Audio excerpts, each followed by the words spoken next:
we have returned in our conversation on this Sunday with, I said Mercedes Merkel, it's Mercedes Kirkel. I've only talked to her about 15 times before this, and sorry about mispronouncing your name. And hi again to Mary Magdalene, who Magdalene is on the line with us, and we're going to pick up this conversation about a different perspective of what the resurrection really meant, or ascension, as Mary was speaking to, and also the two schools that Yeshua, or Jesus, was a teacher in. One, the common biblical perceptions, and then a mystery school.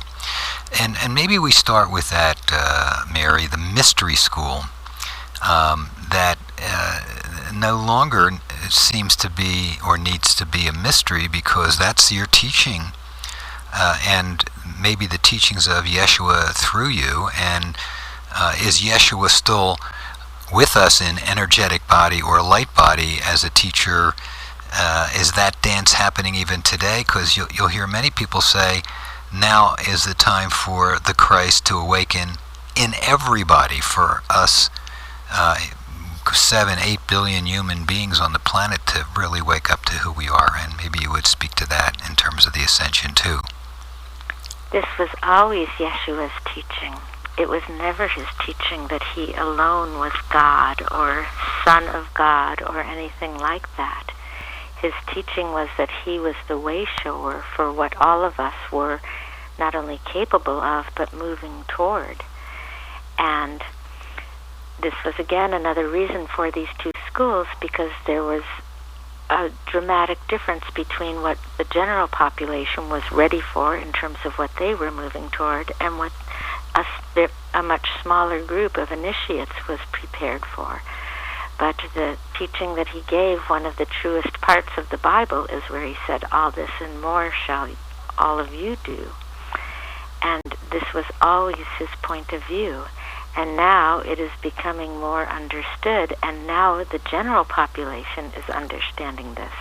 And I would completely agree with your statement that it is all of us who are awakening to Christ consciousness and to becoming all of the things that he showed us as possibilities and more.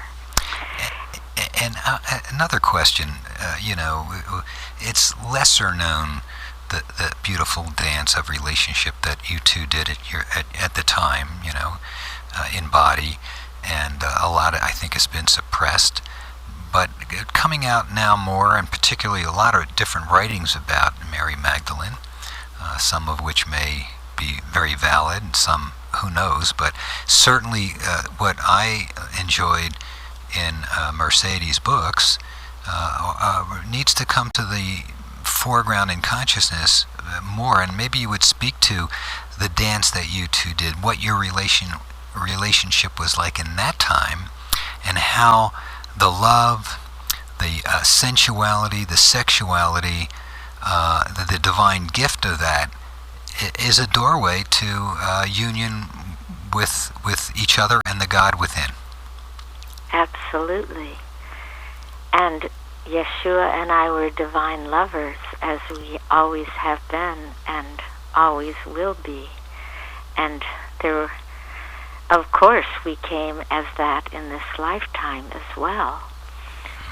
And it was the limitation of the consciousness of those on earth at that time, and those in leadership later, who placed the limit of many things, and one of them was limiting what our relationship was, and making sexuality somehow unspiritual, evil, sinful, dirty, and in fact making that was true of sexuality, but it was a part of a bigger picture where the feminine aspect altogether was made to be unspiritual, sinful, dirty, evil. And yet I came, and Yeshua and I knew that the world was not ready to receive me in my role in general at that time, but a seed was planted. And we were well aware that it would be 2,000 years before that seed would come to fruition, which is the time now. And many are awakening to a very strong impulse within to know the divine feminine, to know Mary Magdalene, or perhaps other forms of the divine feminine. It's not unique to me, and it is not essential which form it comes in. But many are awakening to my form at this time. And it is understandable that that would be the case, because such a strong root has been planted of people's connection to Yeshua already, and that's calling in the counterpart of the divine feminine. And so many are responding to that. And there's a great deal of interest now in your world about, who I was, what really happened, what was the nature of my relationship with Yeshua. And of course, we were lovers. We were lovers on all levels. We were sexual lovers, practicing sacred sexuality as truly a sacred practice, a practice of connecting with God, a practice of transforming ourselves into our whole God being and empowering ourselves, especially at the level of the energy body, and a practice of blessing, of bringing the blessings of God and God communion to the earth. We did this in many forms, but sexuality was certainly one of those forms. And we, of course, were lovers. We were incredible lovers at the level of the heart, at the level of consciousness. We were truly the demonstration of the union of the masculine and feminine in embodied form, in the physical manifestation. And there were many who were not ready for that. But it was planted as a seed, and now is coming forth. So this is the time where many more are ready for this, although the surface of multimedia, mainstream news, the duality, conflict, and even as these wars, these mini wars in the Middle East rage on, one could look at that as superficially saying, well, it doesn't look like we're ready, because even in the Middle East, women are subjugated. Some have to wear burqas. They're not allowed to drive cars. Yet we have an awakening, happening.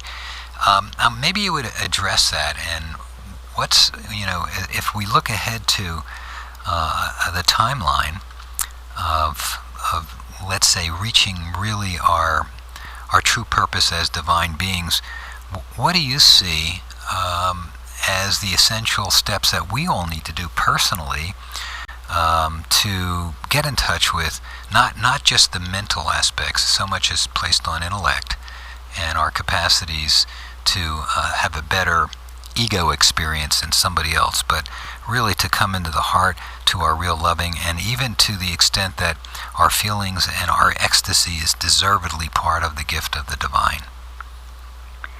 Well, there are two parts that I want to respond to from what you said. Yeah. The first part is to not be fooled by your media, to not be fooled what the authorities are putting out, because this transformation that's underway right now is a transformation that's happening from within, starting with each individual, and it's happening at the grassroots level.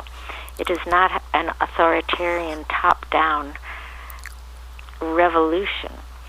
It's through what can't be held back, your spiritual evolution, one by one and together as a group. And those in power are wanting to maintain their power, and so they put forth things like what's put forth on your media to convince you that things are getting worse, or that whatever it is, that you must keep your allegiance to the powers that be. But this is their show. It is not something you need to buy into, and the less you do, the more empowered you will be. So the second part to your question of what can be done for this inner awakening that so many are beginning to resonate with and come alive with is that it's all about the feminine awakening. And you're absolutely right that it's not going to be a mind-based process. So many are already quite overdeveloped in their mind relative to these other faculties. And it's the process of bringing these other faculties up to the level of what's been developed at the mental so that they can come into balance. And these other faculties that I talk about are fundamentally three arenas. It's the arena of your body, your sexuality, and your emotions. And those three arenas, the physical, sexual, and emotional, are the parts of yourself that are the foundation of the feminine within. These are also the three areas that most people today have difficulties with, in one, two, or all three of the areas. And these are the parts that need strengthening in order for the feminine to truly take her seat in your heart, which is the throne of the inner divine feminine, and to come into union with your higher mind. This is the inner marriage that you are all moving to. But first you must do the foundational work of coming into completion, fullness, and mastery relative to your physical embodiment, your sexuality, and your emotions. And for most people, of those three areas, the one that most needs strengthening, that's holding you back more than anything else, is people's relationship to emotion, and specifically emotional pain.